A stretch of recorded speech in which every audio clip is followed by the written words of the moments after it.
It's Thursday. All day. Thursday all day. That was a little loud, I think. I'm lowering my levels. For some reason, it seems like it's getting louder. Don't know why. Anyway, hope you're doing great. Sorry I wasn't here to hang out with you yesterday. I had stuff and things to do elsewhere because that's what happens in policing. Every day is a day. I wasn't off. I was working. Just wasn't in front of a camera. Stuff and things that needed to be done. Again, hope you're doing well. It is, the 25th of January? January is almost done. I'm not ready for February, but it's coming anyway. This is the show on the internet that, it answers your traffic and police questions. At least it hopes to. We don't have all the answers, but we have a whole lot of them. If you've got them, we want to hear what they are so we can give our best shot. Look stuff up if we have to. But at the end of the day, our goal is to give you the answer to the questions that you really need to know the answer to. Why? Because we want to give you that information so you can make better choices behind the wheel or settle arguments. I cannot tell you how many messages I get saying, hey, I want you to settle an argument for me. Is this or that the rule? My wife and I are arguing. And it is fun to settle those arguments, regardless of how the chips may fall. My name is Sean Shapiro. I'm a police officer with the Toronto Police Service, and we are currently broadcasting in a whole bunch of places. We are on Twitch, Twitter, LinkedIn, Facebook, Instagram, where else? Kick. Well, it's funny because I say these things. We're on LinkedIn. Did I say LinkedIn? Anyway, we're on a whole bunch of places. If you're watching us, obviously you found one of them, and you may be listening to a replay because we download these episodes and then put them up on Spotify, which then shares them onto a whole other bunch of podcasting platforms. My favorite being Apple Podcasts. But you know what? Pick your favorite one and use it. Synchronize our show with your phone, and when you're driving around, you can listen to it legally without burning your data.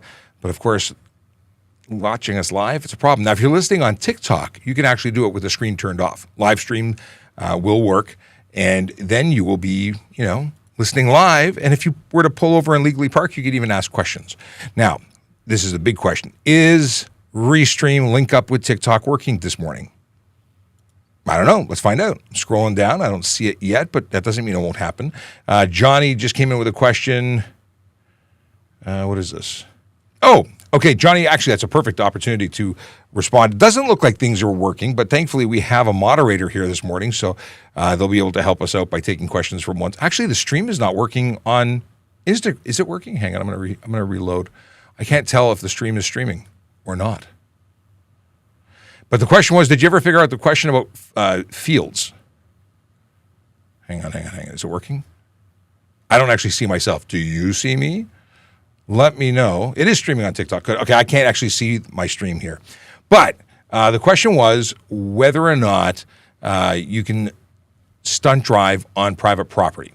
And I read from the act, and I managed to not scroll up enough, and I missed the last line. And yes, you are still stunt driving on private property. But I will once again pull that up because I'll read it directly from. And it's part of the definitions under stunt. So stunt, contest, Ontario, regulation. You can follow along by searching that very thing. It's on ontario.ca. Oh, I scrolled too much. Stop. I hate when you click the track, the scroll wheel, and it starts moving and doing weird things. All right, before we get into that, I do want to talk about stuff and things that we need to talk about at the beginning of every show, and that is Vision Zero. Yes, Vision Zero is a dedicated group of officers, or at least it's made up of a dedicated group of officers who work to change driver behavior one ticket at a time. They focus on the big four. That's speeding, aggressive driving, distracted driving, impaired driving. Those are the behaviors that we know lead to serious injury and death on our roads. That's why we focus on them. Other stuff is important. Tinted windows contribute to collisions. Can't see things, you hit them, it's bad. Especially at night, when your vision that operates based on light, it's light that's bouncing into the optic sensor, nerve, whatever it is. I'm not a doctor, but I just play one on TV. So we all of these things are important, but the most important is where we focus our efforts. And today, our magical members are spending time in 22 Division and 55 Division. Those are neighborhoods like Etobicoke, West Mall, Queensway. We've got the Beaches, Riverdale, Danforth, East York. They're people who live in those neighborhoods. They deserve to be safe, whether they're working, playing, sleeping, whatever. Because oddly enough, people drive into houses too. It's bad. It's not a drive-through, but they drive into them. When I was a kid, we had somebody drive into our house. wasn't fun. Actually, twice they drove into the front of our house. So the folks that argue that everyone in their homes are safe, no, bad driving can affect you anywhere, and it is bad driving. Okay, what else can I tell you about Vision Zero? Did you decode from the name that there's a vision and it's zero? The zero represents how many people are acceptable, how many lives lost are acceptable, and the answer is zero. So our goal is zero. We handle the education and enforcement, but the city has engineers and all sorts of big brain people who are working to redesign roads and make them safer, to protect vulnerable road users, but all road users really. And we thank them for their participation. And maybe we're really participating in their program. I don't know who's the head of this, because it's sort of, I don't know, we're all waving a flag saying don't hurt people on the road. I think it's a good one to be waving. All right, let's get back into stuff and things. I want to check what your questions are. Hold on a second here. Awesome. I've got some folks who are, we were talking about, see, I saw a squirrel and that was it. Let's scroll down to the bottom. I'm going to even put it on screen.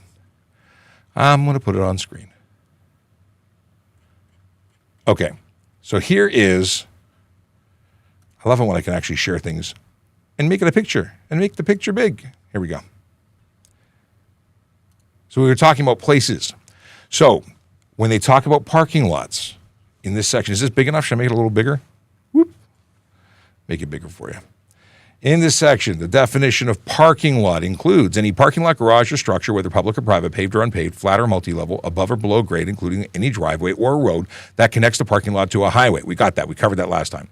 Any private, commercial, or industrial parking lot or empty lot from which the public would ordinarily be excluded, and any parking lot into which drivers are expressly or impliedly invited or permitted to enter with or without payment, and no matter whether the payment is made or whether the driver entered with or without permission. And then this is what I missed. Specified place, meaning any parking lot, beach, bike, path, or trail, farm field, or sports field is specified place, and that is way up top. So they're all places where this is enforceable. Anyway, moving along. But thank you for bringing that up. We did talk about, I think we talked about it at the end of the same episode, but you must have left before I got to that, because it was when the sergeant and I started talking about it. I said, I missed it, because things happen. If you're watching on the magical or not so magical Instagram, yeah, you're looking at a box this big. This big. But everybody else has a widescreen view, which is really important if Sergeant Campbell arrives, because what will happen is I'll move over here and Sergeant Campbell will be over here, and you'll be stuck looking at a teddy bear on the back table. That teddy bear, by the way, is Buddy. He's our bear. And he's got a badge that says Buddy on it. That is possibly the coolest badge in the Toronto Police Service. I mean, come on. Who doesn't want a badge that says Buddy? We have Michael who says, G for greetings. And then jumps right into the first question of the day. Is the Lego Sean in thumbnail from that user who made Lego Cops? I forget that about the, what is this? I forgot about that until seeing thumbnail for the show. So Lego Cop GTA made that. And then the question was whether or not the media relations Toronto police officer that doesn't have my name tag on it is me or not. I think he meant to make it me. I think that's what he was going for. But he didn't tag me in it. So I'm like, I don't know. Is it me or not? If you go on to GTA Lego Cop or Lego Cop GTA on Instagram and on Twitter, why don't you go check it out? Let me know. And tag me in the photo. A number of people already have, but tag me in the photo. Ask him, who is it? Is that Sean? I think that'd be pretty funny. Overwhelm them with tags. But he's good people. He's an auxiliary constable with the Toronto Police Service and an all-around nice guy. But I commissioned 3 Lego men, 1 in motorcycle, 2 with forage caps, and I have, but maybe I'll make the forage cap one the header for next week. We've got a joke from Michael. We will leave that flagged for later. Kayla says, greetings and salutations. And again, your meetings are getting canceled a lot lately. That's either good or bad, depending on your perspective. Tian says, good morning, everyone. Is that an actual Lego version of Sean? Yes, that is the actual factual me, in that one in particular. We got a Yogi quote for later. And Kayla says, meeting not canceled after all. That must be very disappointing. Big Jeff Fresh with a good morning. Pat says, good morning, Sean. Where'd it go? Where'd it go? Hold on, it scrolled up. Let me go back. Going back. Oh, TikTok is now linking for some reason. That's cool. Glad it's working. But where did Pepe's comment go? Scrolling. There we go. Bring Paulo on the show. He says, good morning, Sean, and bring Sean on the show, but he then corrected it. Bring Paulo on the show. I would happily have Paulo on the show. Paulo and I go way back. Way back. We were talking about that. Back to our days of working at nightclubs together. Anyway. Evandro has made it into the show, and he is watching. He's our Brazilian fan, and he is pulling himself away from training and education because recently he has been studying for stuff and things. He's going to become an auxiliary with the Peel Regional Police, so he's getting ready. You see me moving over? That's because the door just opened, and through it walked the good sergeant. Sergeant Campbell is joining us. So for the folks watching on Instagram, although it looks like everyone's already jumped over, Instagram is a skinny little box, and you are now looking at Buddy the Bear in the background. But if you go to TrafficCop.ca, you can get to all of our social media platforms. If you go to YouTube.TrafficCop.ca, you'll go directly to our YouTube page. And everybody else will see that your shorter twin has dropped. Yes, we're often asked if we're related. We are similar. We are. Yeah. And then they want to know if it's a requirement of working for traffic services, must you all have beards and shaved heads? Well, I changed it up a little bit. I'm a goatee going right now. So. Yes, I do that when I make a mistake with my beard. So I'm going to tell you that I have a goatee because I made a mistake. It's usually the way it goes. It's like, ooh, or is it do? Oh, good.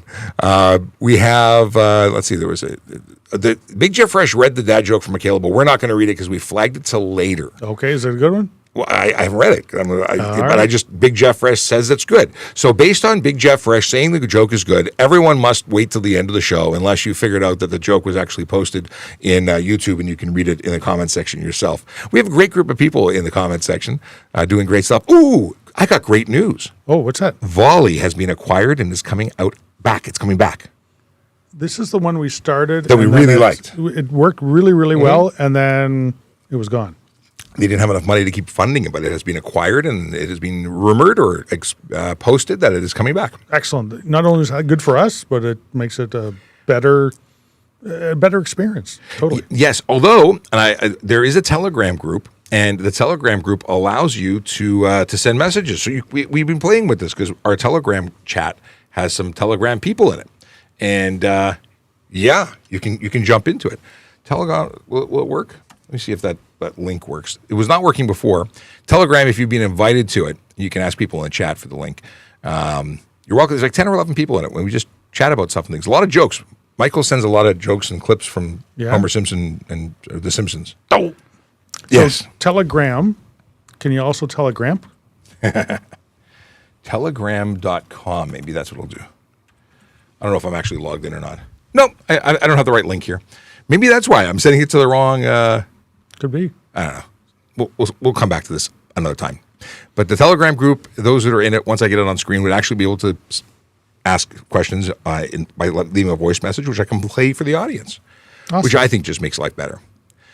We've got a couple. Did I finish with all the? I got JD who's putting questions ready, making them ready for us. But the hellos and whatnot, have we finished those? Hold on, there was one there. Bring Paulo on the show. Yes, I did mention that one. Paulo from the CIB. Oh, that's just. I might have just talked to him. I talked to him too when he said, "I don't want to be on the show. You can't make me." Let's see here. What is this? Diversity. If you have, this is okay. So he's answering questions in the comments, so I don't need to talk about that one. All right. By the way, what's cooking? I haven't seen you for like a day. I know you weren't here yesterday. I was elsewhere. You were. I was here. Yes, this is good. But I didn't go on without you. I appreciate that. I would have felt abandoned like you did at coffee. Let's see here. So the question from Diversity 20: if you have a Z endorsement on the license, how long can staying valid? I'm not really sure. Neither am I. I thought it was a permanent thing. I think you had it or you don't. I don't think you had to redo it. Well, you know what? I do have somebody who just took the course, the I can ask him and let you know tomorrow. Cool. Let's talk about it tomorrow on Friday. The Friday episode is the Friday episode. My son is just going through right now to become a professional transport truck driver. By the end of his course, he will have an ACZ. ACZ. That's a whole lot of which letters. is actually kind of cool because his name is Adam Campbell. AC. Hey, that makes sense. And the Z, he's just like Zorro. Yeah, well, there you go. And we talked about this earlier, but Johnny wanted to follow up on the question about drifting in fields in the country. And we already talked about the fact that we found that line when you came into the show afterwards, but yes. we reread it again for their benefit. Let's see here. And did we answered it last time? We did, and I re-answered it again. Okay. But every time I read it, I'm like, perspective. We could see so many other messages coming out of this too. Like there's other things we could see. And you see, the wonderful thing about law is it's written and it's interpreted, and everyone interprets it through different perspectives and gets different takes on it. Not all of which are correct, but that means that there's opportunities for conversation. Right, and that's why we have a judicial system that can take the law as it's written by the government and take a situation that you may find yourself in and interpret it to see if it applies. And even if they make a decision on that, just kind of like the protest, the use of the Emergencies Act, there's an opportunity to even challenge their decision on it. So until it goes up to the Supreme Court, that's the judicial system we have. It's funny you say that and bring this up because we're often accused of not being lawyers, and oddly enough, we're not lawyers. Yeah. We're police officers who enforce laws based on our training and our interpretations of the law and our understanding of it. And then when you get to court, you can challenge that if you don't agree with it. We write based on our perspective, and you can defend based on yours. Absolutely, and that's what makes us, live in a democratic society. Mm-hmm. There's options to you. If you don't agree with it, you don't agree with it. And at the end of the day, it's the independent, the unbiased trier of fact who gets to listen to everyone's news and say, based on everything they've heard, this is their decision. They agree or disagree with the things you brought up. And there are times that I've gone to court and I've given fantastic evidence, and I know the person is guilty. Mm-hmm. And maybe I didn't explain it properly, or maybe there was something that they brought up that I didn't cover in my evidence or something, and the person gets off. And getting off mean they're found not guilty. Right. That doesn't mean they weren't guilty. It means that we didn't do a good enough job on the stand. There's a big difference. People say, well, if I'm not guilty, I should get all my money back for everything I've spent, and I should be able to be reimbursed for all the towing and all. Well, it doesn't mean you weren't guilty. It doesn't mean you didn't do the thing. It means that I made a mistake, and that's a technical error as opposed to you being innocent. And again, perspective and understanding. But I remember a day when I pulled someone over. They were driving a vehicle that didn't belong to them. In fact, it was a mechanic's plates on the vehicle. They had one headlight running. There were all sorts of things wrong with the vehicle. I gave fantastic testimony, except for the fact that I never said the word automobile, motor vehicle. Motor vehicle in particular. I didn't say motor vehicle when I described the Mercedes ML3, whatever. I gave everything. The windshield, the driver behind the wheel of the car. It was a four-wheel drive. It was everything. I didn't say the words motor vehicle. Which is an essential element in the act. Yes. And they threw it out. And I was angry. But you know what? I have never made that mistake again. So you get me once. What do they say? Get me once, shame on you. Get me twice, shame on me. Yep. Yeah, I didn't feel too bad after I walked out, but I got an education, and that's all. It's what it's all about. All right. Here's the question. Next question from Evandro: if some police officer stopped to help a car with a flat tire and discovers the driver doesn't have a spare tire in the car, have some penalty for this? Is it mandatory to carry spare tires? Actually, there's many cars that are not shipping with spare tires, like Teslas, for instance. Yep, they come with an emergency inflation kit. Mm-hmm. Car manufacturers saving money. It is not mandatory in Ontario to have specifically a spare tire. I know in other jurisdictions it is. Interesting. But if you don't have a spare tire and you don't have a way to move it off the roadway, we are obligated to remove it for your safety and for everybody else's safety off the roadway. The penalty would be you'd have to pay for a tow truck. Yes. And if you didn't pay for a tow truck, your vehicle would be impounded. Until such time as you could pay. Right. That's less fun. Let's see here. That's a Daft joke from Big Jeff Fresh. We've got a flag for later. Daft. I know it's a typo, but I'm making fun of him. We got here. Are colored fog lights legal? We're jumping out of it just... This is out of order. There are other people we've skipped. I acknowledge that. We're coming back to you. But while we can talk about it while I look for those other questions. So are they legal? They cannot be Any anything color? other than amber or white. Yes. So Now- if they're colored yellow or amber, you're good. So is it if they're in use or affixed to the vehicle? That's one thing that I always say this because you can't have them. But if they're just there as decorative lights that are not illuminated or connected, would that be an offense too? No, it wouldn't be. Has to be used on the road. Yep, So you absolutely. can have them, but you can't use them. Can't display the light forward of the vehicle in any other color than amber or white. Yeah. And that includes underglow. If you're displaying light that actually protrudes, displays forward, and it's green, pink, whatever, that may be included as well. It's what you can see from the front. Absolutely. And to the back as well, you can only display amber or red. And a lot of people want to put clear covers or clear housings as opposed to the one and have put red bulbs in. There are some that are designed that way.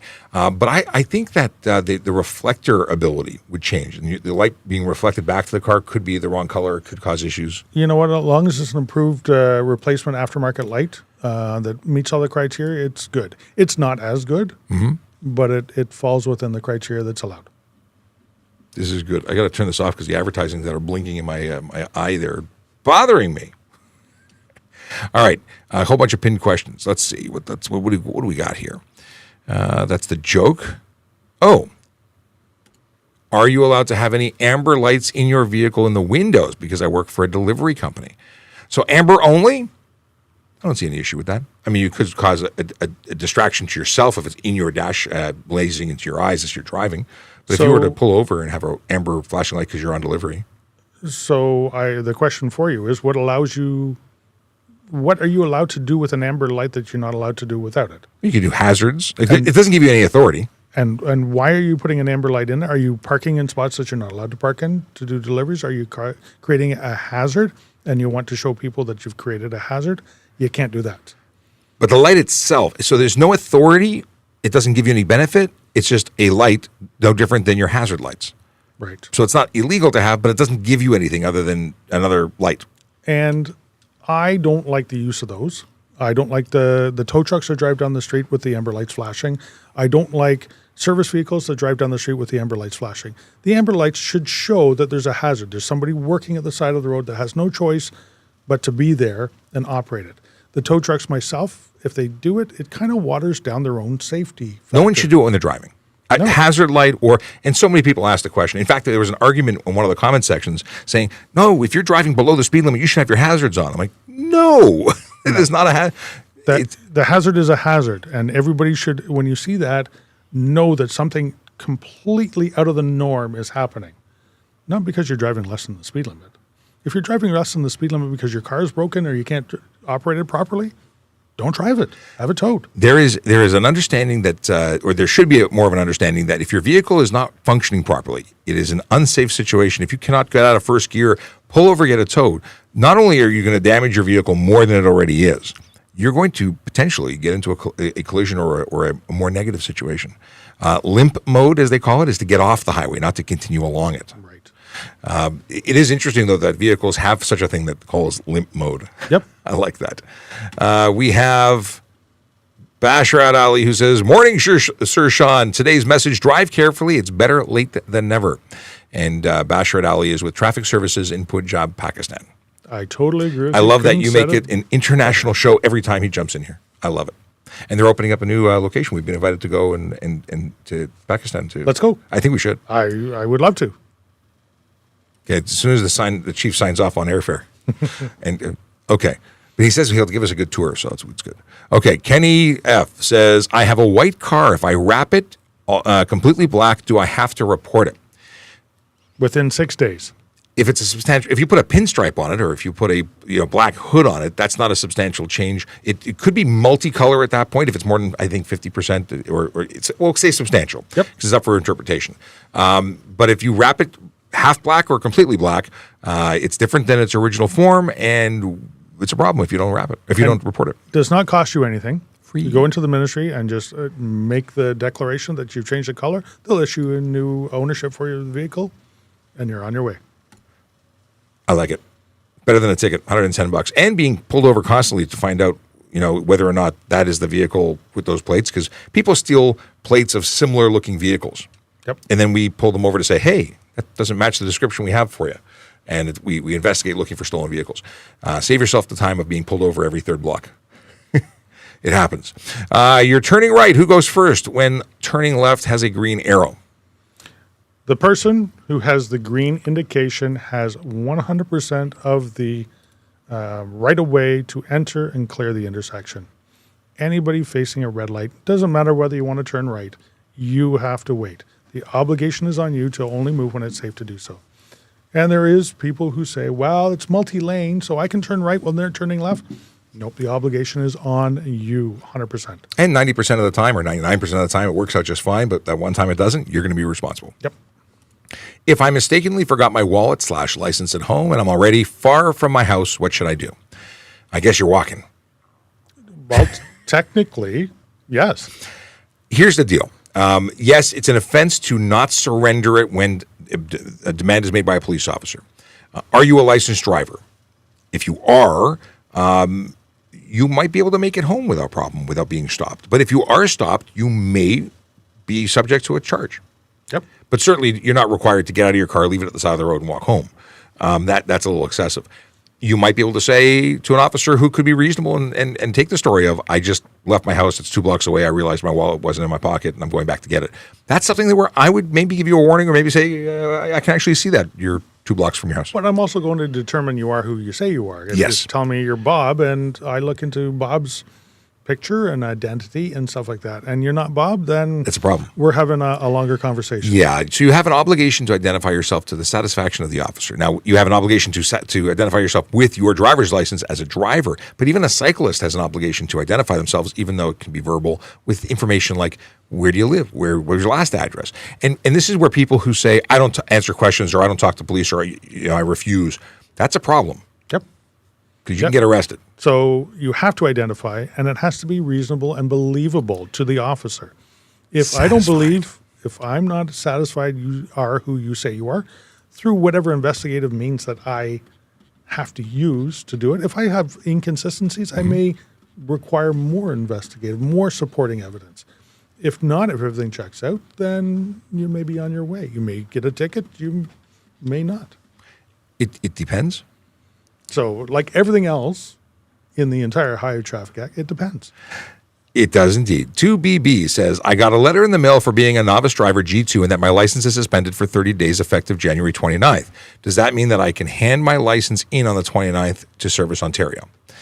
In terms of the date, I mean, your license is in effect suspended. You cannot drive. Whether you go physically hand it in or not, your license, if they're saying effective that date, that is the date you can no longer drive from for 30 days. Whether or not you need to apply, I'm assuming you're going to need to apply for reinstatement after that? Yeah, so even though you have the physical license in your hand after the 30 days, it doesn't mean you have a driver's license anymore. You have a piece of plastic that has your picture on it, but it is not valid until you actually go in and get it reinstated. And yes, the ministry makes you pay a fee to $255, I think? Yes, you have to pay to get back. They're not going to give you a new license, but it is not valid. And until you do that, you can't drive. Right. And this is because you got, well, it could have been for a number of triggers, but essentially you got a ticket that carried 4 or more demerit points. Or any number of things could have also triggered an accumulation of a certain number of points as well. So if you got a ticket for 40 over or 30 over, more than 4 or more demerit points, you're done. 30 days once they put it into action. Yeah. Here is a question that is good. Just on that as well, Sean. Just because you got the letter in the mail and you actually open it and read it, that's good, and you know what to do and what not to do. If you get a letter from the ministry in the mail and you've moved and you don't receive it, if you look at it, it sits in your mailbox for a little while, it is deemed to have been served upon you within 6 days of the mailing. No ifs, ands, or buts. So you can't say, well, I didn't know. Doesn't matter. It doesn't matter. Within 6 days from the postage stamp that goes on the letter, you are deemed to have been served. If you moved, it's your obligation to notify the ministry of your new address. That way you'd get it properly. Just letting you know. I support that. We have a comment. We already covered this one. But it's going to be, I'm taking it as a question, or at least an opportunity to talk about this. Parking tickets, unless it's a fire route, are ridiculous. I would argue that that is incorrect. If parking tickets weren't issued, people would park anywhere and everywhere, and the city would grind to a halt because people would just leave their vehicles willy-nilly everywhere. Right. There's parking regulations to ensure the flow of traffic within the city. We have parking spots. We have parking spots available. There's not always a parking spot available, but you can't just drop your car wherever you feel like. That would just block everybody, including emergency responders, fire trucks, all those things. Just because you're doing a delivery, that doesn't give you carte blanche to do it. There are some exceptions for it, but it doesn't give you carte blanche. And parking enforcement officers are the unsung heroes of the city. You don't realize how important their work is because they do such a good job of it. You know, the city would, like I said, grind to a halt if it wasn't for their doing their work. Absolutely. Yeah. And while they're out there, I can tell you for last year, we towed over 31,000 cars for different offenses. A lot of them were parking, though. And that was in an effort to keep your city moving and so you can get home at the end of your day. At a reasonable amount of time, safely, without people, zipping in and out, trying to dodge parked vehicles. There's nothing more, even legally parked vehicles. When I'm on my route home, there's an area that I go through that has legal parking, and it goes from 2 lanes to 1 lane. And if it's not rush hour, the congestion there is ridiculous. Yep. I really appreciate parking. Okay, why are window tints such a problem? Well, let me count the ways. There are so many reasons why it's bad. First off, let's talk about the obvious. Your eyes work on light. The more light you have, the more you're actually information, just like the camera that's exposing properly to create an image. The less light you have, the less image you have for your brain to decipher. You don't see everything.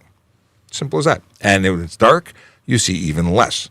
So why? Well, for safety. That's one. But then there's the flip side. People have to be able to see in. And people say, well, I want privacy to pick my nose in private. You know, no one needs to see me digging for gold. The deal is that we need to be able to see if you're wearing your seatbelt, using your cell phone, drinking alcohol, be able to describe you, and not just us, but the public in general, to describe the driver of a vehicle. What if there was an Amber Alert? We're looking to see who's in that vehicle. We're looking to estimate, to determine the age of the driver to see if they're reasonable. Maybe it was a 10-year-old driving the car. We've had lots of people who steal cars and take off in dad's car for a joyride. We need to be able to see those things. And most importantly, in my opinion, is pedestrians trying to cross the street. Yep, I totally agree with you. You have to be able to see pedestrians, but on the flip side, it's always our suggestion that the pedestrian make eye contact with the driver. And it's not always through the front window, because at that point, they'd be standing right in front of the car. You need to make eye contact to let them know what your intentions are and that you're crossing to make it safer for you and safer for everybody all at the same time. Tints look cool. I 100% believe they look cool. I like a blacked out car. It is not the safest option. Know what the most unreasonable tint is? Like the windows and the windshield are absolutely required. And then people tint their headlights. The thing that makes light, they tinted. To make it less light. The taillights, they tint that so that the person not paying attention behind them runs into the back of them. And you know what? You can say, yeah, it's not my fault. It was their fault. They didn't see me stopping. But you know what? In a collision, if an officer sees that on the back of your car, that's going to be in part of the notes. And that's what your insurance company's going to get. And they're going to go, hint. Maybe he isn't 100% not at fault for this. And it's a balance of liabilities there. Well, and that's, people get confused. They think we as the police go and we determine fault 100%. Well, we write down who did what based on our observations and our evaluation of the both statements and facts and evidence and whatnot. Insurance companies look at that and say, I don't care what they wrote. That person's, because based on numerically and their calculations, that creates it a 50-50 situation. We gather the evidence, we write it down. It's there for the insurance company to use, and that's how they use it is up to the insurance company. 100%. What about headlight heights? I don't have the sheet in front of me, but I do have a list of headlight heights. There is a maximum and a minimum distance from ground to center of headlight that would make your vehicle unsafe. Which is something that you told me, and I had never heard it. Nor I, until someone told me. Right. Back in the olden days, jacked up pickup trucks were no biggie. Were a thing, and I didn't know. But it was new. It is newish. There were a bunch of standards that came into play. I don't know if it was 2017 or later, but they became part of, like, for instance, to certify, you can't have a lift kit over 3 inches. I didn't know that, but it was new. So things are constantly changing, and that's one of the reasons we're so proud of what we do here, because we tell you what the changes are when we find out what the changes are. And oddly enough, we're not always the first ones to know. Oh, let me tell you. The ministry and the government is sometimes really late in letting us know, and everybody else knows before we do. That's why when you get a ticket, maybe we don't know, and that's why there's courts. Courts are good. I love this comment. Someone says, "There's no." Where is it? There's no. Oh, I pressed the wrong one. Hang on. Hang on. I got to scroll back. In the meantime, I'll say that if you've got a question, please use the letter Q at the start. It lets us know it's a question and not just banter amongst those in the chat, because we get a lot of that. I also want to remind everybody that my name is Sean Shapiro, and this is Sergeant Murray Campbell, and we're at Toronto Police Traffic Services. This is Ask a Traffic Cop, the show on the internet that allows you to answer or get answers to your questions about traffic safety, traffic law, police stuff in general. And we're here generally weekdays from 10 to 11-ish. A lot of ish lately, but Sean talks a lot. I talk a lot. He goes late. Sometimes. I usually have stuff and things to do, so I have to leave. We all have stuff and things to do, but at the same time, if you don't get that question answered, and you may really need the answer to that question. So if you're here and I'm here and I got time to help you, I want to help you. So what are you looking for? I'm looking for it was a funny comment. I mean, I know that they're not trying to be funny to us, but I'm laughing just as much as probably they are. It said, I'll just say it. The comment was, there's no way that these two would pass a physical test for That's possibly correct. Why would you say that? Because we don't have enough hair? It's not hair. The lack of hair makes us more aerodynamic. So this is true. We cut through the wind. I know I wouldn't be able to pass a physical right now, and that's because I'm recovering from an injury that's quite dated, but I'm still suffering from it. So absolutely correct. I would not be able to. That's one of the reasons I'm not on the road. And I pass my certification every year. But you're like a ninja. Yeah, around ninja. Around ninja. But it's there are standards that must be met every year in terms of use of force and things like that. But people don't get that policing, although physical requirements are there, it's really up here and right here. You're able to speak, think, listen. Those are really important, and I don't think enough appreciation for those skills is seen by the average person who watches movies and sees people running down streets after moving vehicles. That would not happen. I would not run after a moving vehicle. No, they're hard to catch. They really are. Yes, it's the lack of engine. But I'm looking for some kind of bionic man upgrade. When that comes around, I will absolutely be putting my hand up saying, me. That would be really helpful. But I got to say, thanks for caring about us. I do appreciate the love. Yep. And MJ says, hello, officers. Hello, MJ. And while we've had a whole bunch of stuff just come in, which means I've lost my some of these messages. I'm trying to scroll back to them. So we've lost some of them. Was not an intentional miss, but you had one up and then what was it it? away. Wasn't that MJ? It was about eating and smoking in vehicles. Oh, I'm glad you read it, because we can address that. Yes, eating in vehicles. As long as it doesn't distract you from your operation of the vehicle, you can eat in a vehicle within reason. I have seen people eating bowls of cereal and oatmeal before. That's unreasonable. When their hands and driving with their knees, that's unreasonable. Smoking in a vehicle, as long as you're by yourself, it's not a work vehicle. It is allowed unless you have people under the age of 16 in there, and then it is an offense under the Smoke-Free Ontario Act. Hey. And police cars, they're work vehicles. Yes, no smoking in police cars. And even if you're supplied a company vehicle from your employer, it's a company vehicle. It's a work extension of the workplace. You can't smoke in it.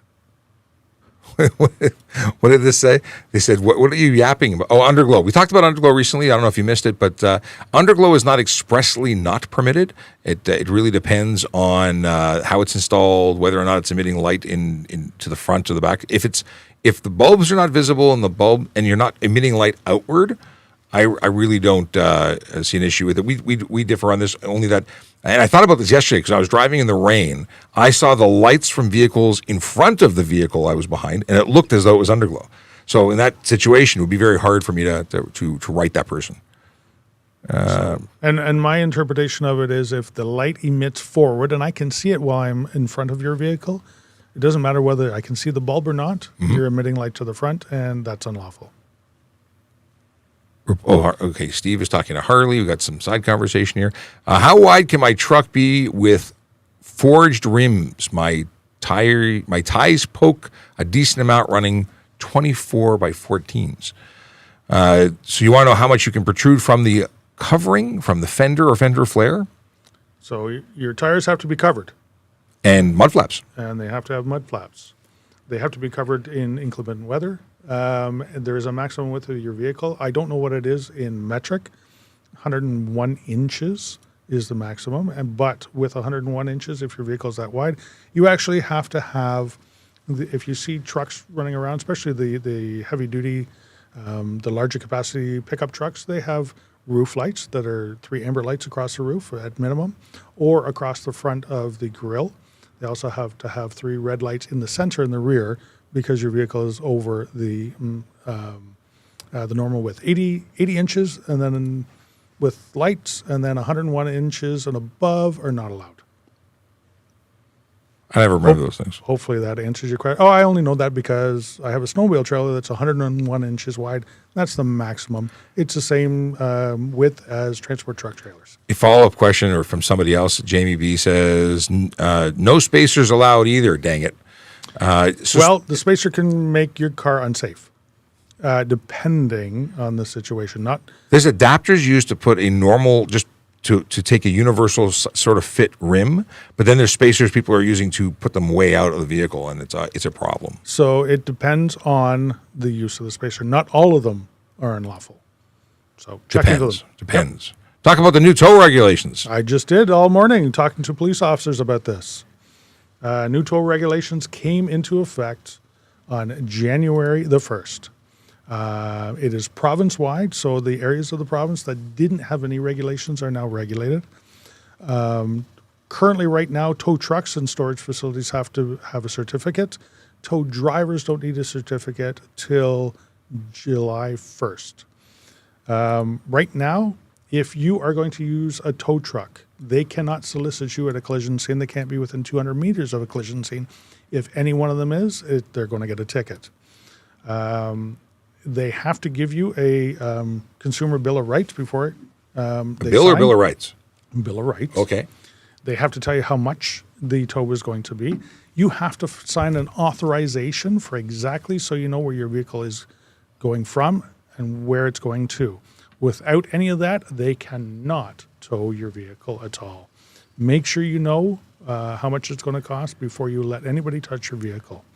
They're not allowed to solicit. They can't suggest, take it to my buddy's body shop, or I know a shop, it'll give you a good deal.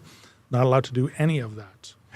John, I got to interrupt for 1 second. I saw a comment from John 911 Walker Zion says, we can't see you both. That's right. That's because you're on Instagram and you're seeing a vertical box in the center.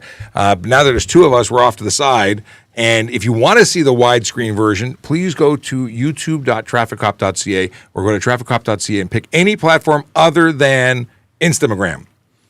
Because unfortunately, while it takes the feed from other camera, it clips the center of it only. And according to somebody earlier, we are the widescreen version. Yes, we are the heavy. What is it? Heavy? No, I don't know. Those I used to watch movies from Fat Boys, this rap group that in the 80s. I think it was the 80s. But I don't think that we should call ourselves Fat Boys with a Z. I agree. but for a second, I'm like, anyway, I had a flashback to my childhood. They were a good. They were funny. Biz Markie, I think, was one of the guys. Does anyone know what I'm talking about? Has anyone ever heard of? I have no clue. Biz Markie, yeah, he was the human beatboxer. I think so. Anyway, can my tires stick out 2 to 3 inches past the fenders? I think we just covered that. It can until it rains. I've had and again, this is a discussion thing. I've had many people say it doesn't matter what the weather is because you can be sending dirt and debris from the road, causing windshield cracks and whatnot. So I've had people, officers, argue that it would be any time, but I don't. It's up to the courts. Some officers will lay it any time. Others will. It all depends on where you're driving. It all depends on the atmospheric conditions. It all depends on the officer. It all depends on the way your truck is manufactured. It all depends. Yes, and I had a question up that I totally ignored, and it was, can you drive all the time with your high beams on? And if not, why not? Because people can't see if you have your high beams on and they're blinding. Whether it's day or night, you can't. Well, actually, your daytime running lights in most vehicles are actually low-powered versions of the high beam bulbs. Yes. That said, if your high beams, which are directed higher into the to be able to shine farther down the road and illuminate in dark areas, you're actually blinding oncoming traffic. Day or night, it's illegal. Yep, 100%. And even if you flash your high beams at somebody, that's unlawful as well. Yes, although sometimes it's a good indicator. Like when used for a lawful or reasonable purpose, giving someone a little flash like, hey, your headlights are off. We're trying to communicate through Morse code here.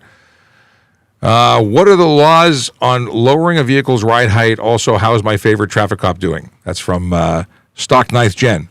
Which one is your favorite? Yeah. We're both his his favorite. favorite. Talking about us. There's lots of traffic cops here. This is true. We're in a building with a whole lot of fantastic people. So here's the deal. There is a minimum ride height for your headlights, or distance from halfway through the bulb to the ground. It's in the light truck and passenger vehicle inspection guide as to what would be certifiable or not. And when you do things that, you get certified and it was one way, but then you make major changes and it's no longer the same, it's no longer covered under that certification because they will say, that's not what I certified. That's one. Two, if you're lowering causes any portion of your tire and frame or tire and body to come into contact, that is unsafe. It all depends on the way you're lowering it. If you do the cheap route and squat down your car by using spring compressors and things like that, that affects the handling of your vehicle and the movement of your suspension, 100% illegal. It's off the road. It's gone. I get your license plates, and you have to go through the certification process all over again to put it back on the road. If you do it properly, which usually means spending a little more money. A whole lot more sometimes. Sometimes a whole lot more, and it's done properly and it's done safely, no problem with it at all. Yesterday, down to the minimum height. Someone said yesterday, why is a Lamborghini allowed to be low, but my Honda Civic can't be? And I'm like, because there's a vehicle that was designed entirely to only ride at that height, or even lower than with a switch of a dial. Your Honda Civic was not designed to do that, and you're taking something that was designed to be comfortable and operate ideally the way it came out of the box. They put millions of dollars into R&D to make it exactly the way they want it, and you're messing with it. Yep. You want to go low? Buy a Lambo. Or do it properly. Do you have to answer any questions at a ride stop? Like any questions? So I say, hello, we're doing a ride program tonight. We're looking to find out if anyone here on the road is using alcohol or driving, is impaired by drugs or alcohol. There hasn't been a question yet. There could be a question of, have you consumed any alcohol? You don't have to answer that? See? But there are things where I'm going to say there's a demand. I demand that you provide a sample of your breath into an approved instrument or a roadside screening device. I haven't read this recently, so it's not that memory. You have to comply with the demands. And you have to identify yourself for doing that. So if you don't have your identification... What's your name? You got to say it. Now, you can give us your driver's license. You may still be asked questions to confirm that is, in fact, you. Not everyone's picture looks like them exactly the way they are presented. You may have shaved. You may be wearing glasses. You may have hair. You may not. You need to provide enough information for us to convince us that the person in the photo is you. And if you don't have a photo, more information to let us check our records. But where are you coming from? Where are you going? What's your favorite color? That stuff is not necessary. It's not necessary, but it's used by officers to determine your sobriety, your ability to operate the vehicle. It may be just a conversation. Hey, where you come from tonight? What's going on? You have a conversation. The officer goes, you look perfectly fine. You're responding appropriately. Have a nice night. If you do not respond, it may make us believe that there is something to look for, and it may make that conversation last a lot longer. Yeah. And, there are people who say, I don't answer questions, and all they do is create more questions for us. But you know what? If you lawfully don't have to answer the question and you don't want to, that's okay. But it may take a little longer. Is true.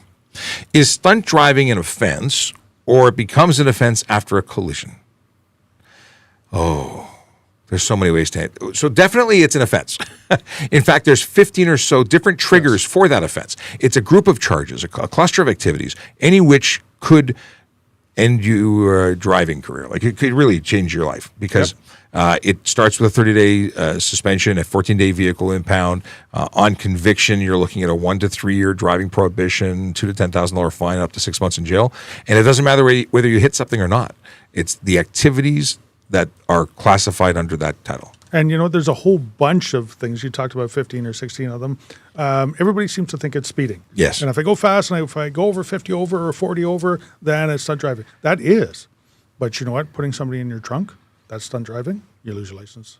If you do the jackrabbit start at a green light to try and cross people. And just to clarify, that's when there's people waiting on either side of the light. It's showing a red signal, and just before or just after it turns green, the person making the left turn jumps the gun and makes the turn before the opposing traffic has an opportunity to go. Yeah, that's stunt driving. There's a ton of things. Driving while not sitting in the driver's seat. Yep. So cause the tires to lose traction with the roadway. Yeah. Motorcycles if they're doing wheelies. Cars if you're doing wheelies, obviously. Mm-hmm. There's a whole bunch. I've never seen a car do a wheelie. Well, not except on the drag strip. yes. So there's a whole bunch of different things. It's definitely an offense. And here's one that is very interesting. The courts have determined that dangerous driving can be laid for speed alone. So if you're doing 300 kilometers, I'm just making a number up for the purposes of this explanation, but people think that stunt driving would be 300 kilometers an hour. But at 300 kilometers an hour, I would happily lay a charge of criminal dangerous driving. But here's one for you. Speeding 50 kilometers an hour in a school zone, I would lay criminal dangerous driving for that too, because it's stunt driving, but in proximity to a school with kids around, there's other factors that putting the lives of others immediately in harm's way. And you have to be aware of all those factors and drive appropriately. If you want to go fast, take it to the track. That's the way to go. I like to go fast. Yes, you do. I do. I like to go slow. My goal every day is to read to listen to as much of my audiobook on the way to work, whilst not going over the speed limit, because I set it and forget it on the cruise control all the way on the highway. But you know what? On the highway, that's the appropriate place to be doing that. You find the other ways to do it, which is on a track or where it's lawful and safe. Yes. What is this? Can cars be legally on the road with only one headlight working? That's from PK Ripper. No, they can't. A headlight needs two.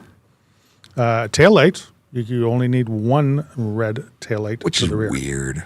It is. But you know what? Back in the day when the Model T was designed, they only had one rear tail light. And that was because they only traveled at 20 kilometers an hour. If that. And it makes sense that has to be still covered under the law because others are grandfathered for it. Yeah. We have what happens when you guys catch a minor driving. So this is someone who's unlicensed and under the age of 16. I mean, a minor is anyone under the age of 18, but we're talking about, I'm assuming, an unlicensed person. It all depends on the situation. All depends on who the person is. They obviously took the car. Nobody would give a minor a car to operate. I would hope not. Well, stranger things have happened. It all depends on the circumstances. It all depends. Depends. Are they getting charged? It depends. How old are they? Are they 12 and older? Then they're going to get some charges because it's going to affect them later on. You're criminally responsible at 12. Yeah, and you're actually provincially responsible at 12 as well, not only criminally. So could it happen? Could Children's Aid Society become involved? Is there some liability from the parents? It all depends. Either way, they're not continuing. Yes. And there will be consequences. Vehicle is going to get towed, or mom and dad are going to get called, and they might, if we find out that they were complicit or provided them the car for whatever reason in that weird way, we would charge them too. It all depends. What happens if the paint on your license plate is completely peeled off? Ooh. There's a charge for whether your vehicle's plates are dirty, peeled, unreadable, if it's just if they're intentionally modified. There's a whole bunch of potential. At the end of the day, $110 is where we're starting the bidding. That's where things go on. Oh, that's for one license plate. This is true. If the other one is the same, we're up to $220 just before we even get started. Yeah, I usually give them one for the pair. I'm easygoing. You're an easygoing guy. But potential's there for both. Can we pull the plates off if it is completely unreadable? Can we? Can we? What do you think? Do you think if you drive around with it, knowing it for some other purpose, that we can pull the plates off? To prevent the continuation of that offense? Don't try and find out. It's not a good idea. There is a warranty for certain plates. Yes. All plates, 5 years. 5 years? On B-Series plates, it's been ongoing. I've had people as recent as a month ago tell me that B-Series plates, which are well over 7 years, are still being replaced under warranty. Yeah, so go there's in no and get excuse. a new one. Yes. And I've had a lot of people who come back afterwards like, I got mine replaced for free, you're right. So very cool. Answer to the Z endorsement is apparently 5 years from Paul. And then thank you, Paul. Michael jumped in seconds later and said, what is it? Cost him $85 to renew. You have to test commercial Z endorsement and signs to renew. Okay. So between the two of them, we've got price and we've got term. And of course, everything that is issued by the government costs money. Of course. I'm just saying. Only when it's a snowmobile. When a pedestrian crosses the road, at what point can you proceed again? This is from Crashed Taco. It all depends. Crashed Taco. All depends on if it's a pedestrian crossover, crosswalk. It all depends on the situation. At some of them, you have to wait until they've completely cleared the roadway before you even start to proceed. So if you're at a crosswalk at a signalized intersection or a stop sign, that's where they have to cross your. They have to be past. You have to yield to them. They have to be past your proximity, so that you're not interfering with them. I say proximity. Your half of the road is the way to usually judge that. So if you're waiting to make a right turn, or you're driving, you want to cross through. Once they're on the other side of the road, you're no longer have anything to do with them. Yep. But if it's in a what's it called, a pedestrian crossover, a PXO, then you must wait until they are completely off the road. And then wait, there's one more addition. If it's at a crosswalk and there is a crossing guard present, you must wait until all pedestrians are off the road. So it really depends. But when in doubt, wait. I was about to say, the answer behind that is it's just safer to wait. Yeah. What is the rush? What's the punishment for driving under the influence of marijuana? That's impaired driving. That is an criminal. arrest. That is an arrest, criminal charges, a driver's license suspension, a vehicle impoundment, and it's going to affect you for the rest of your life because it's a criminal charge and your insurance. If you're impaired, if you have residue, or if you've recently consumed it, and we use a roadside screening device for that, and you're a novice driver or a commercial motor vehicle driver, there's a lesser and immediate thing if you're not impaired. If you're impaired, arrested. If you're not impaired but you've got it in your system and you're driving with more than 0, that's a problem. Yeah. And impaired is impaired. Even the slightest little bit of impairment can cause it. Where you're drinking alcohol, the government has said, well, we'll let them drink up to a certain level, which is reasonable or not reasonable. I don't think it's There reasonable. are people who are impaired at well below that. So everyone's individual. So you can be impaired while under the legal limit. And I say that under the limit for that charge. There's a charge for 80 and above. There's an offense of driving with more than 0.05 blood alcohol content. However, you can be impaired with less because everyone operates and handles it differently. Also, mixing marijuana with alcohol does not do good things. It compounds the side effects or the effects. Jared wants to know if pacing a car is a definitive way of tracking speed. Is there any proof other than the officer's eyes? And it stops.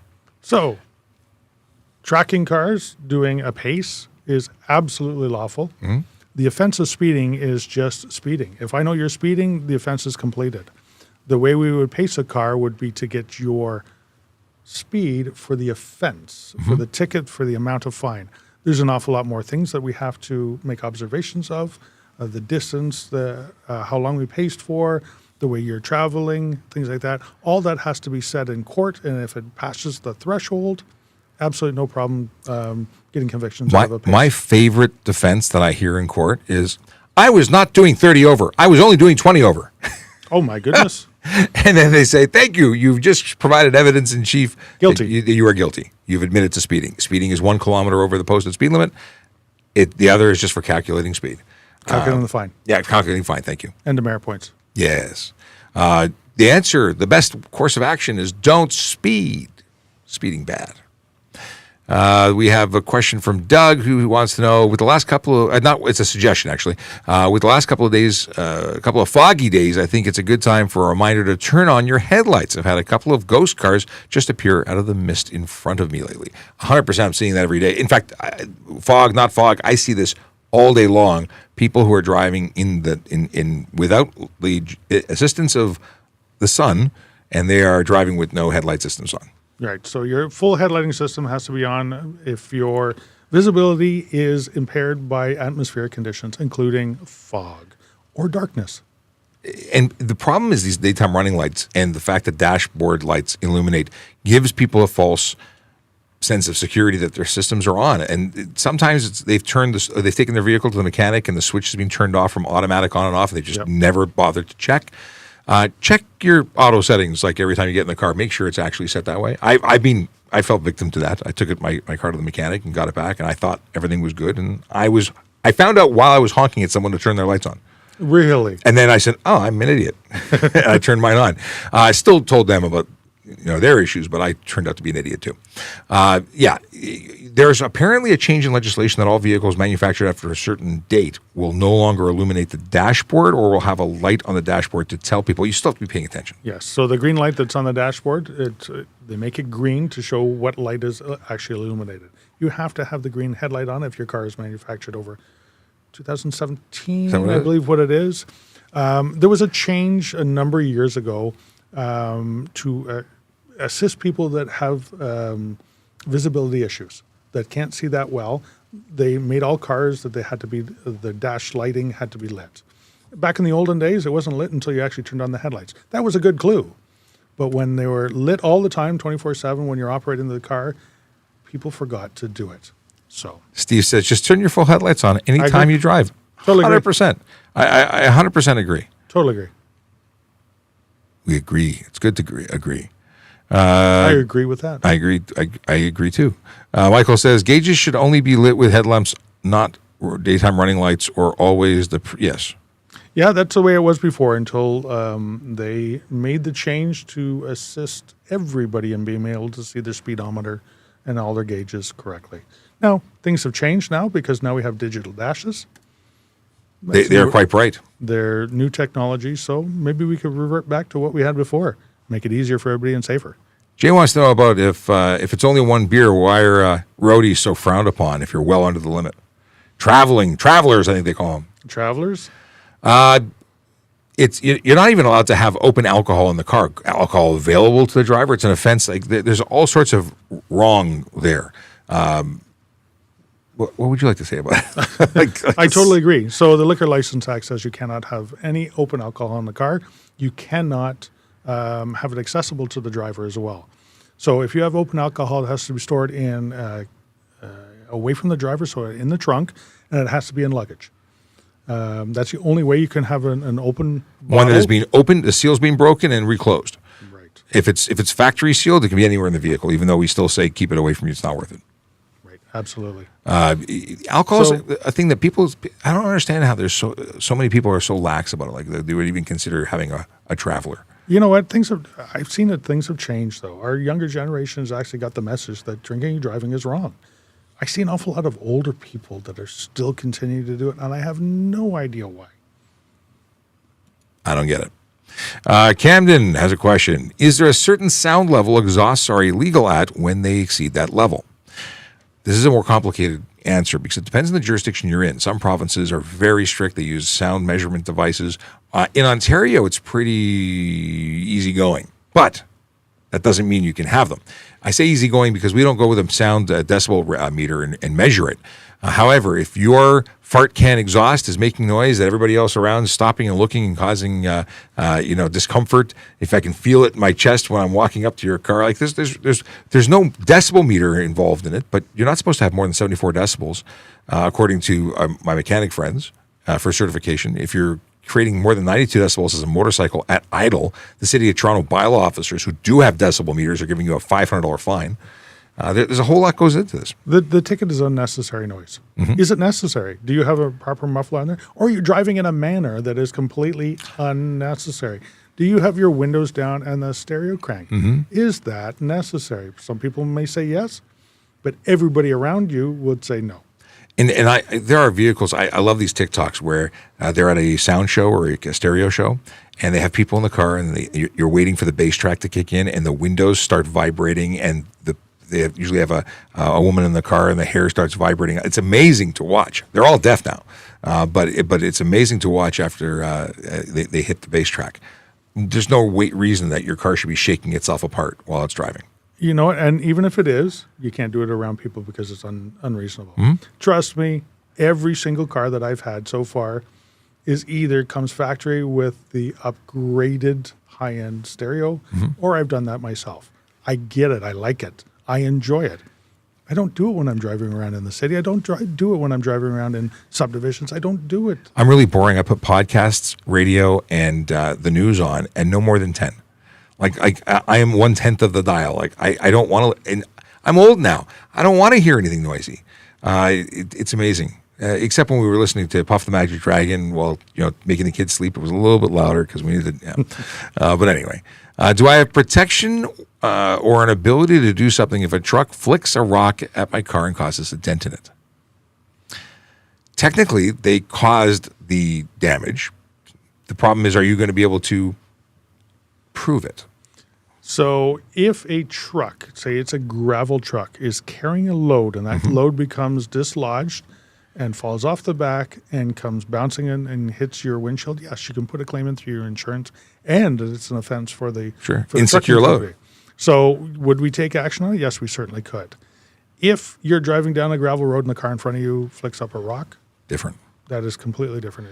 If they had big, giant tires and they were not covered and they didn't have mud flaps, so it depends. There's something else. Here's the deal: dash camera, dash camera, dash camera. Because even something as simple as that, having some added evidence to capture the license plate, because you probably will be going, "What the heck?" and not paying attention to have someone note that down for you. So having that evidence is really important. Otherwise, you're paying for it.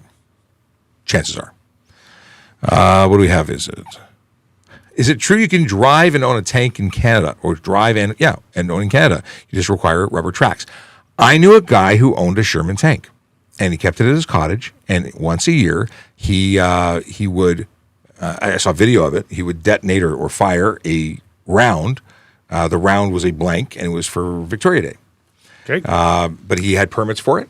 Did he drive it down the highway? He did not drive it on the road. Of course not. Yeah. Even when the military drives certain vehicles on the road, they call us for escorts. Yeah, absolutely. So we can escort somebody down the road if they have a special permit allowing it. They have to apply for it. And the permit may say that it must be on a closed road, or it must be escorted by police, or they must have an escort with it, depending on the width. Can you drive anything with a rubber track down the road? I don't believe it's legal here. No. So if you put your rubber tracks on your ATV for wintertime, you are no longer allowed to operate it down the side of the highway where you would with your regular rubber tires. And as everything that we talk about, the maximum width, a tank, by the way, is beyond the maximum width permitted on the road. But I would love to own a tank. I think that would be cool. I think you know what? There's an awful lot of things I like to drive. I'd like to try driving it, owning it. Yeah, you know what? I agree with you. Driving it once as opposed to owning it, because they're very costly in terms of, they're not good with fuel consumption. I'm sure they're not. Mind you, the Abrams tank is amazing because it will take, it'll use any kind of fuel. Wow. It's very versatile that way, from what little reading I did. So if anybody out there has a tank or some cool vehicles that let us know. Wouldn't mind us coming out and have a look at or something like that, we'd love to see it. we will do the drive. We're both car guys. We're both vehicle guys. And apparently we'll be tank guys for a day. If I don't think I'd be comfortable sitting inside of it. I think they're small. I'm too big to be a tank guy. You're too big to be. Somebody said you were too big, so. Yeah, I think so. Is it illegal to accelerate quickly up to the speed limit if your tires don't spin? Depends. Depends. It actually depends. If Truly. you're engaged in a race, a stunt, a bet, a wager, if you're just racing the guy, and even if they don't know you're racing beside, yes, it is an offense. And you can make the argument also that it's a departure from a marked departure, even though you're not. It depends. That's for stunt driving, but there is an offense for a race, for a wager or bet. Yes, in addition, which is a completely separate offense. If you spin your tires, if you do that, the speeding up to the speed limit, it all depends what it's for. It all depends on the circumstances. All depends on what you're doing. We had. So, can you accelerate quickly? Yes. Yeah, quickly doesn't mean stunt levels. We're talking they would be somewhat extreme. Let's see here. I'll pull something up to take the suggestion from JD, but I'm going to put this up here. Under the criminal code, they changed motor vehicle to conveyance. Why is this? New law. They changed it. It used to be just motor vehicle only, but a conveyance can be anything. It can be anything. There is case law now where somebody got convicted of impaired causing death in a canoe because it's considered a conveyance. Now, the whole set of circumstances are very sad around that case, and I understand why they included that one as a conveyance. Is a bicycle? It is a conveyance. Is a skateboard? It is a conveyance. It hasn't. Those are currently not included, but at some point, I think things will change a little bit. In the United States, in Florida, a bicycle is certainly something you can be charged on. An e-bike here, you can be charged on. It's a motor vehicle at that point. An e-bike absolutely is. Because there's a difference between motor vehicle definition in the criminal code and the motor vehicle definition in the HTA. And the exemptions given Under the HTA. Under the HTA. The suggestion from our moderator, our producer, I think he's the producer, is to remind everybody that we are going to be at the Toronto Auto Show. And that takes place February 16th to 25th, 2024 at the Metro Toronto Convention Center. We're going to be there. The Toronto Police Traffic Services booth will be there. Employment may be there. I will certainly be there. So if you are in Toronto or will be in Toronto, please come say hello. We'd love to show you around the booth. I unfortunately will not be there. What? Not one day. How is that even possible? Well, I will be out of province searching for snow. Well, I guess you... That's my week's vacation, and this year, because there's no snow, I got to travel. If are you going to trailer your toys? Yep, we're going far, 14 hours. Ooh. So, 14 hours of trailering, then the riding starts. I can't, I'm not, that's too much work. Zachary Hudson wants to know if snow chains on wheels on regular cars is legal. Can I use them on the highway or regular roads? Snow chains are not legal for the road. They are not. Absolutely not. They damage the heck out of the roads. They're not legal here in Ontario. Other jurisdictions may allow them. We do not.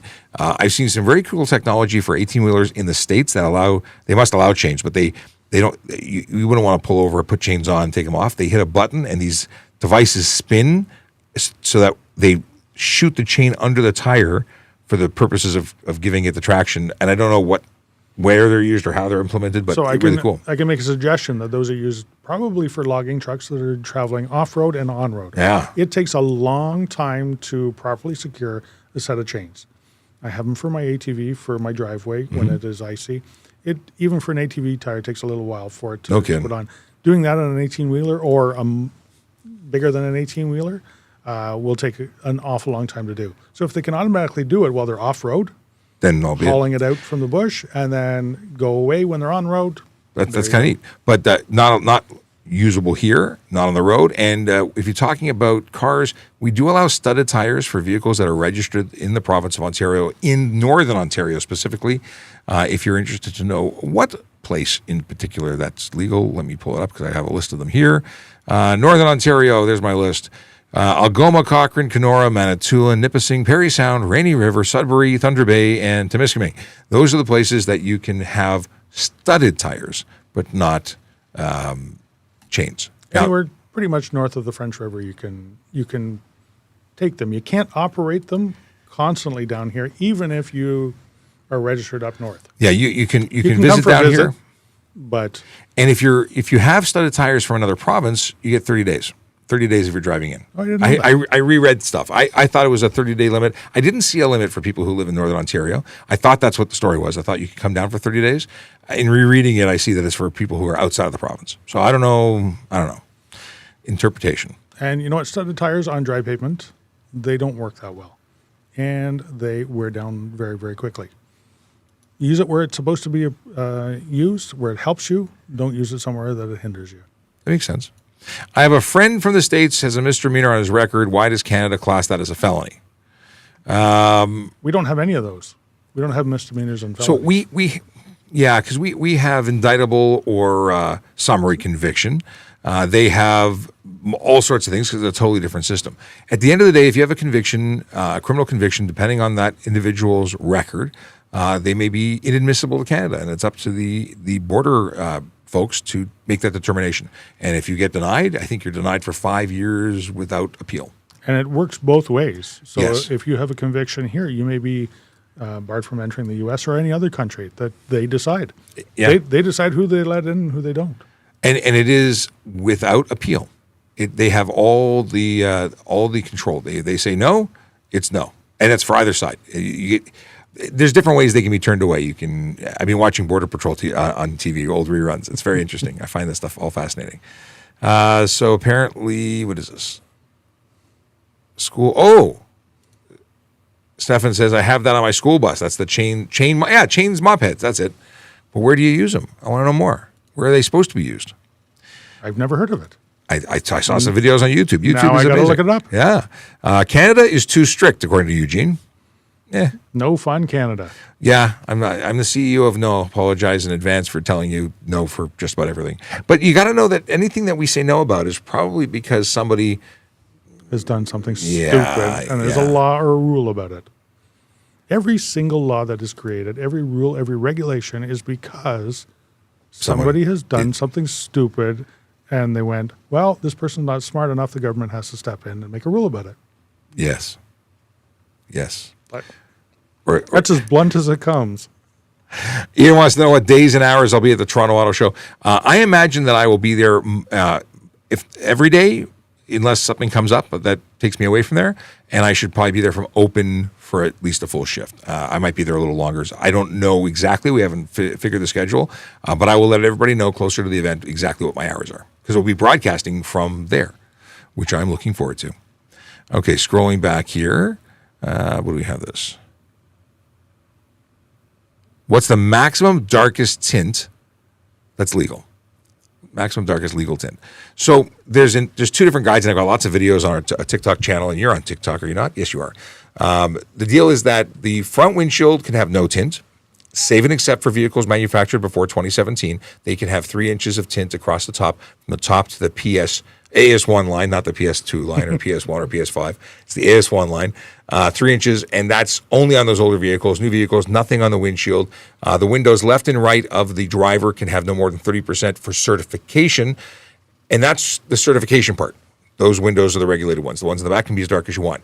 Now let's talk about the other charges. Under the HTA, you cannot obscure the interior of a motor vehicle with color or reflective film or coating. So if you put reflective coating on the windows, anything on the windshield, anything on the side, on the windows left and right of the driver, because again, those are the windows that are regulated, you are going to get a $110 ticket. If you put dark tint in and we can't describe what the driver looks like, we can't see in, that's what you're getting. You're getting a ticket for $110. That same tint could cause the driver's view to be obscured, which would be $110 as well. So the tint is one of those things. I don't tint my vehicles. I had tint on one vehicle. I had a Mustang years ago, and I tinted it. It was legal tint. I never had a problem with it, but I have no interest in doing it anymore. Also, I went through a series of leasing vehicles where I turned them in every 2 years. I'm like, I'm not tinting anymore. None of my cars are tinted.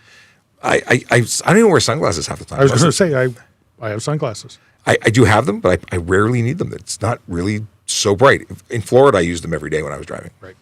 What's the fine for no trail pass? That's something that I don't have an answer for. You don't? Why not? I've never been on a trail. We're talking snowmobiles? Ski-doo. Ski-doos. Well, listen, I'm a skidoo guy. I'm a snowmobile guy, and I love skidoos. I'm currently not riding a skidoo right now, so I think all skidoos should be free. But they're a snowmobile. The fine for it is $200 plus victim surcharge. I believe it is $240, if memory serves me correct, which is more than the permit cost.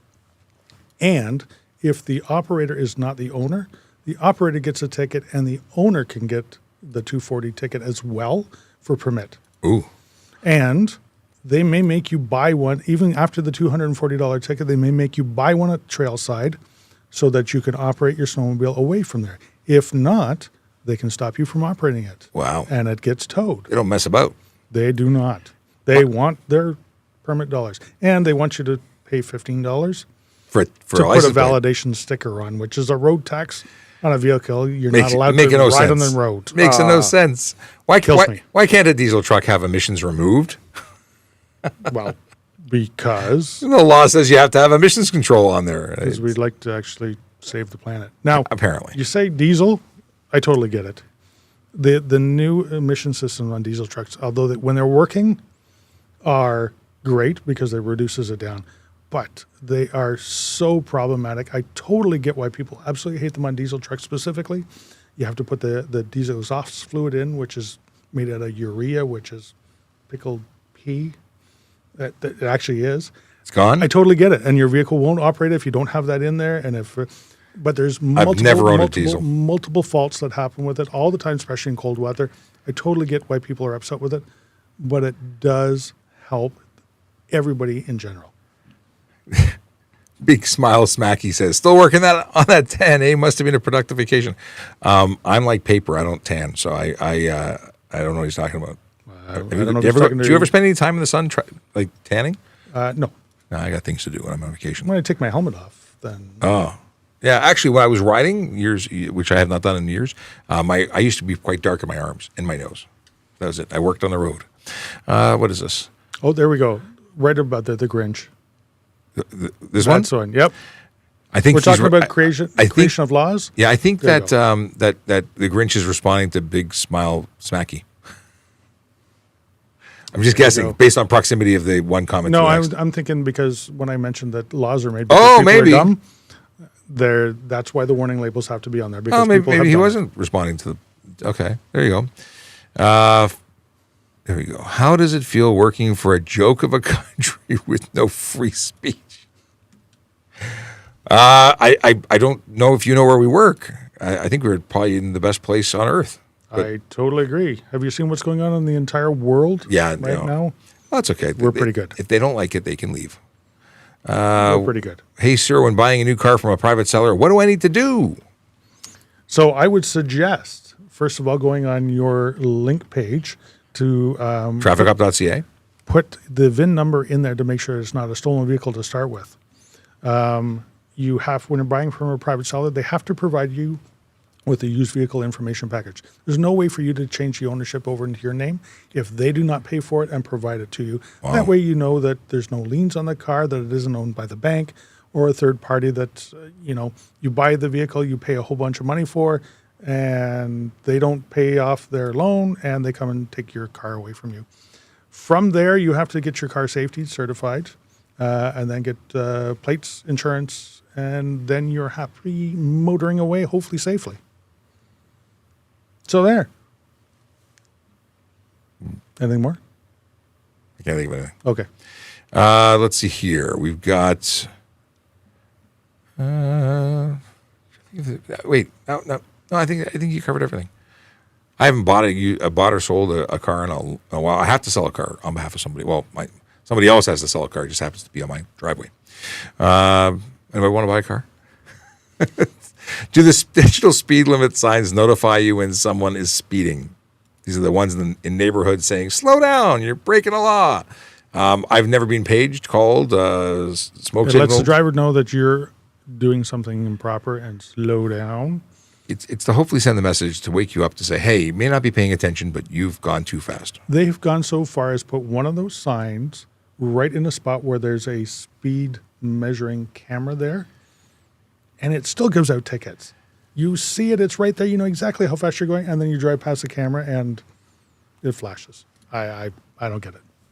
It's beyond me. Canada is higher on the Freedom Index than America, according to Greg. I buy that. I buy that for $1. Who said what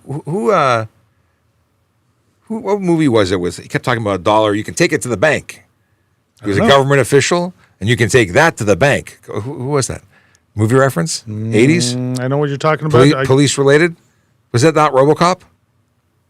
Didn't he have a tagline where he kept saying, and you could take that it was the guy from OCP. I'm going through an 80s, 90s thing. I got to watch all those movies again. Here's a good segue into something I love talking about. Michael says, Canada's okay. Toronto Police Traffic Services is the best police unit in the world, and I couldn't agree with you more. If you would like to come join the best police service in the world, I'm very biased when I say this, you can join by applying. It's pretty simple. You go to www.tps.ca/careers. Because if you want to start a career here, and it's not a job, it is a career. It's a career with many jobs because there's so many different things you can do under the umbrella of still working for the greatest police force service.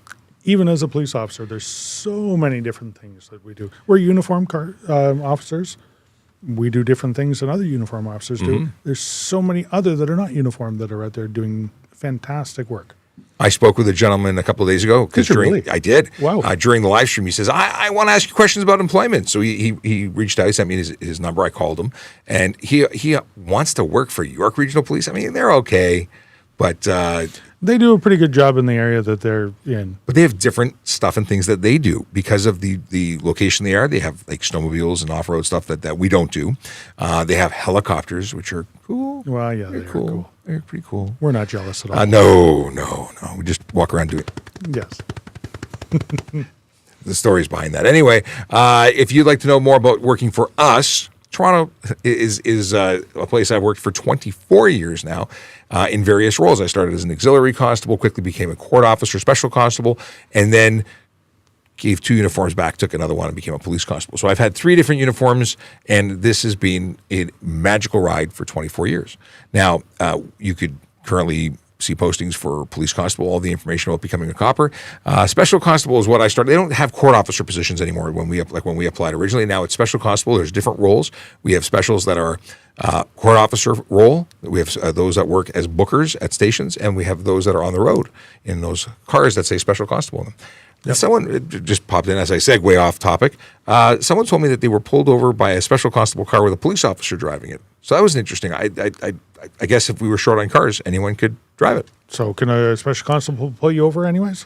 They got lights. You have to stop for the lights. You do, and they're special constables, and as long as they are appointed for the Highway Traffic Act, they can stop you as well. Is interesting stuff. Yep. Actually, I think it'd be pretty cool. I think driving a special constable car, some people may not know that. And you know, they're super special. They're even more special. Let's see here. There's parking enforcement officers. We talked about them at the beginning of the show. The unsung heroes keeping our streets moving, our city in business. Actually, I have a better idea. I should go out in a parking enforcement car as a police officer and stop people. With the orange light, you just drive it backwards. Well, you know what? People wouldn't expect it. That's for sure. I just want to ride. Actually, I want to go undercover and stop people at intersections using their phones. That, to me, would be great.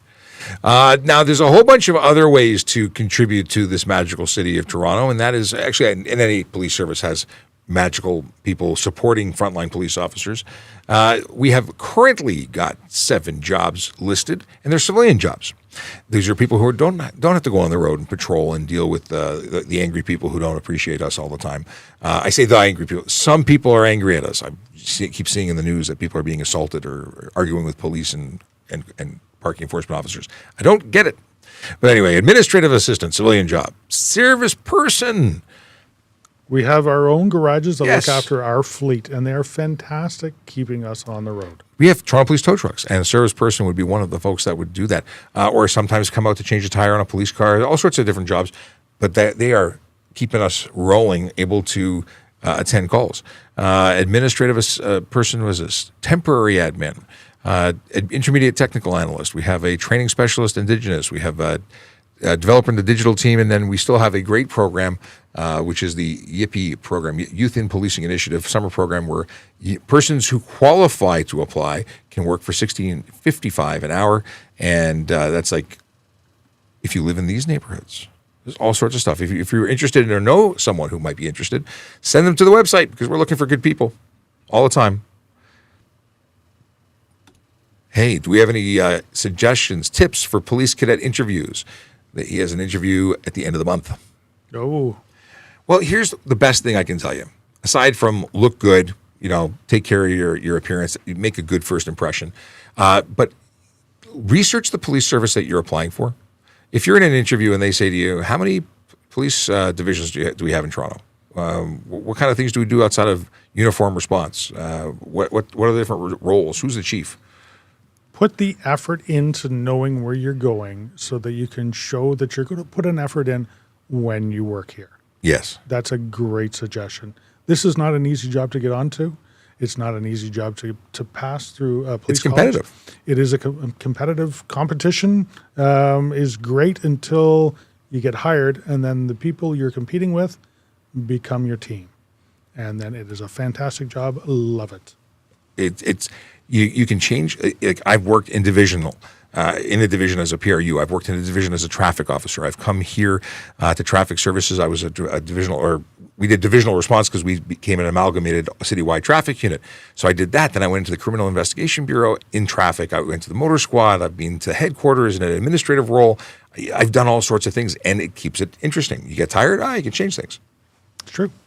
Now, Here's the question. HOV line requires minimum 2 people. Does a pregnant woman count as 2? No. What if you're having twins? Is that 3? No. If you've had them, yes. Yes. If they're in the car with you, yes. Well, and they would argue that they're in the car with them, just hiding. So no, they don't. I've heard that question asked many, many times, and the answer remains no. The high occupancy vehicle lanes are there for a purpose. It's to reduce the amount of traffic that are on the roads, encouraging people to carpool together.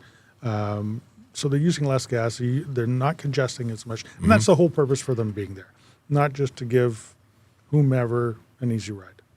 So now we have a question here. Who investigates the police service or police officers when they commit crimes?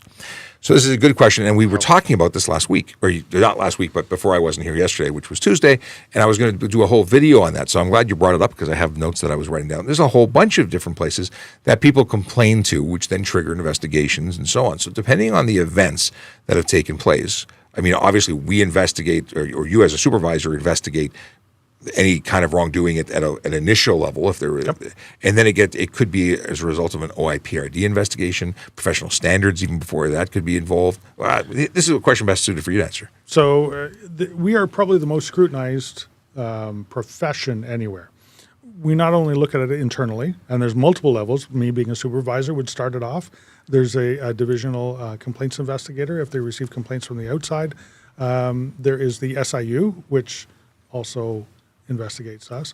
The OIPRD is the Office of the Police Independent Review Director. Thank you. You can give complaints to them, and they will send it to us or investigate it themselves. The courts investigate us. Human Rights Commission, there's an Ontario Civilian Police Commission, an Inspectorate General, which is a new thing. That is the new thing, yep. Yeah. The coroner's inquests criticize police sometimes. We take care of, we are so well scrutinized. That's what makes us change our laws, change our procedures, change our rules, and make sure that everybody is doing the thing that they're doing properly. There's nobody that hates a bad police officer than the rest of the good police officers. Yeah. We really do. I have no time for anybody if they're doing the right thing. The dirty cops have no place in the service. Nope, there was a comment from JD who missed that I said professional standards already. And professional standards for anybody who grew up watching TV that's American is that IAD, Internal Affairs Division. Yeah. He says, I missed it. We're actively looking, and supervisors are reviewing random videos because we are body cams. So it's not just waiting for a complaint; it's proactively looking to ensure that things are being done right. And you know what? Most police officers know they're being scrutinized by everywhere. Yeah. And I'm going to say 99.9999% of police officers out there are doing it for the right reason and doing the best they can when they're out there. And that's what we want internally, and that's what you want externally. So when there is something that happens that, for whatever reason, they are held to account. And that's exactly what you want. You want a police service that's operating and knows it has transparency. If you go to our website and look at our media release, you'll see when a police officer is charged. We make we don't hide it. We publicize it. We talk about the fact that these things happened. It's not acceptable. When people do the wrong thing and they're wearing a uniform that people have to trust, and they ruin our name. On that note, Sean, it's 11:30. We got to go. We do. I see that Jada said that they had a G1 offense by driving without someone qualified in 22. I'm glad that you are telling people, but I don't know what your question is. If you got a question, bring it back tomorrow for our Friday episode. That's what. That is when we will be back tomorrow at 10 a.m. Oh, wait, he said the next half of his question. Due to that, I had something called a novice violation and a suspended license. Yes, you did. That would be a 30-day suspension. And you'd likely need a reinstatement after that as well, even though it was a G1. Don't drive again until you confirm that you're licensed again, because if you have not paid a reinstatement fee, you may not have a valid license. But that's right. Novice drivers and young drivers are covered under a different threshold. You have a different number of demerit points until you're suspended. There's all sorts of things. And if you have lots of those, you get kicked out of the licensing program. It's bad. Linda, who's we're in the process of saying goodbye, and Linda says, I'm very proud of our Ontario police. They treat you like a human. We do our best. We do, and we hear lots of people. I was going to say, sometimes it's not the best time. Sometimes you have interaction with the police where it's sad, it's bad, you're mad, you're angry, and we are doing our job when we're out there, and you may not like us, but we're doing our best for the best good that we can. And it is the motivation is good. Nobody joined the job to harass anybody or give a hard time. We joined the job to help people, and that's what we do. Okay, we have a couple of jokes. We got a couple of things we can say goodbye. Okay. Joke. This is from Michael. I can't wait. Why is the highway head red? Embarrassed because people saw it change. Highway head being the traffic signal. That's good. Yogi quote. This is Yogi Berra. I wonder who that's from.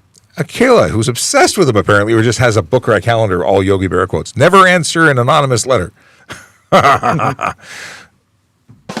This is also good advice. Dad joke. I like those. We got a place in our heart for them. What do you call an apology written in dots and lines? A remorse code. I like that too. Actually, pretty good. That is really pretty good. What do you call? We talked about that already. Hang on. There we go. This is from Big Jeff Fresh. A hot dog walks into a bar and orders a drink. The bartender turns around and says, "Sorry, we don't serve food here." That's good. Actually, in Ontario, they have to. Yeah, this is true. So hot dogs can, yes, it's true. We talked about Ian asking when I'm going to be at the auto show. We'll be talking about more about the specific hours that I'll be attending, but we will be open and closed. We'll have somebody at the booth, and I'll be there as much as I can. And we've talked about everything. Yep. Okay, we're good. We're going to say goodbye. We're going to put this wonderful song on, and we'll see you tomorrow at 10 a.m. Take care, everyone. Drive safe. Yellow light, red light, green light, go. Driving safely helps the traffic flow. Watch for pedestrians, look out for bikes, and don't drive like a jerk that no one likes. Yellow light, red light, green light, go. Driving safely is the way to go. Put down your cell phone, nobody needs you to text and drive on the DVP. Yellow light, red light, green light, go. Stop at stop signs, look both ways, then go. Seatbelt, save your life indeed, and watch your driving. Don't speed. Yellow light, red light, green light, go. Driving safely is the way to go. Don't drink and drive or smoke some weed, because you might go to jail and not get free. Yellow light, red light, green light, go. Driving safely helps the traffic flow.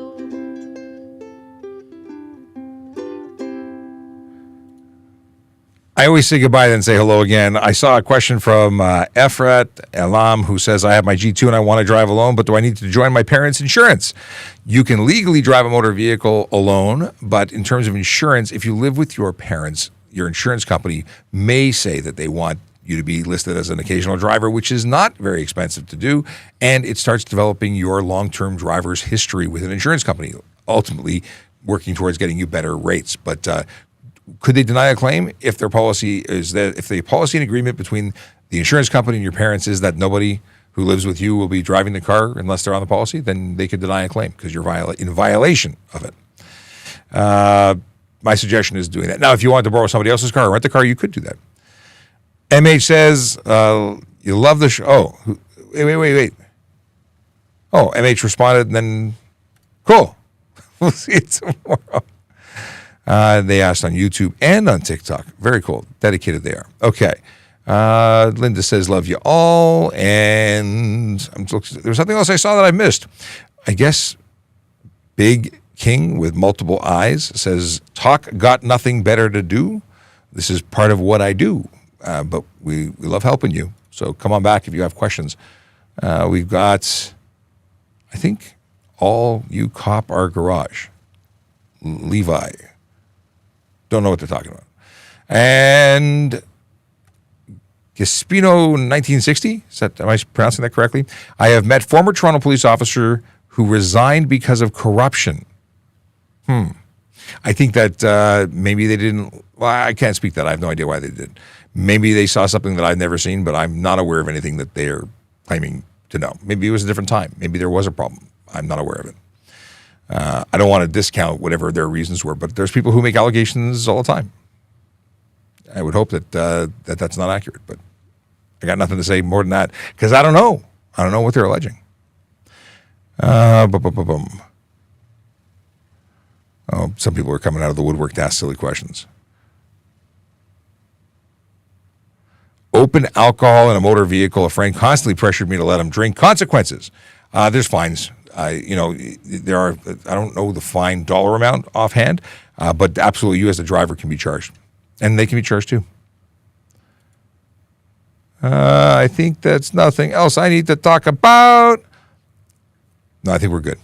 I have had a good time today. I'm always having a good time when I get to hang out with you guys.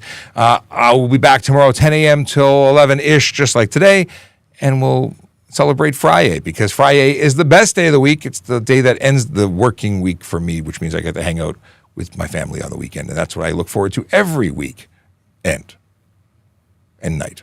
Have a good day. Drive safe, drive sober, park legally, and, of course, smile because it looks really good on you. Take care.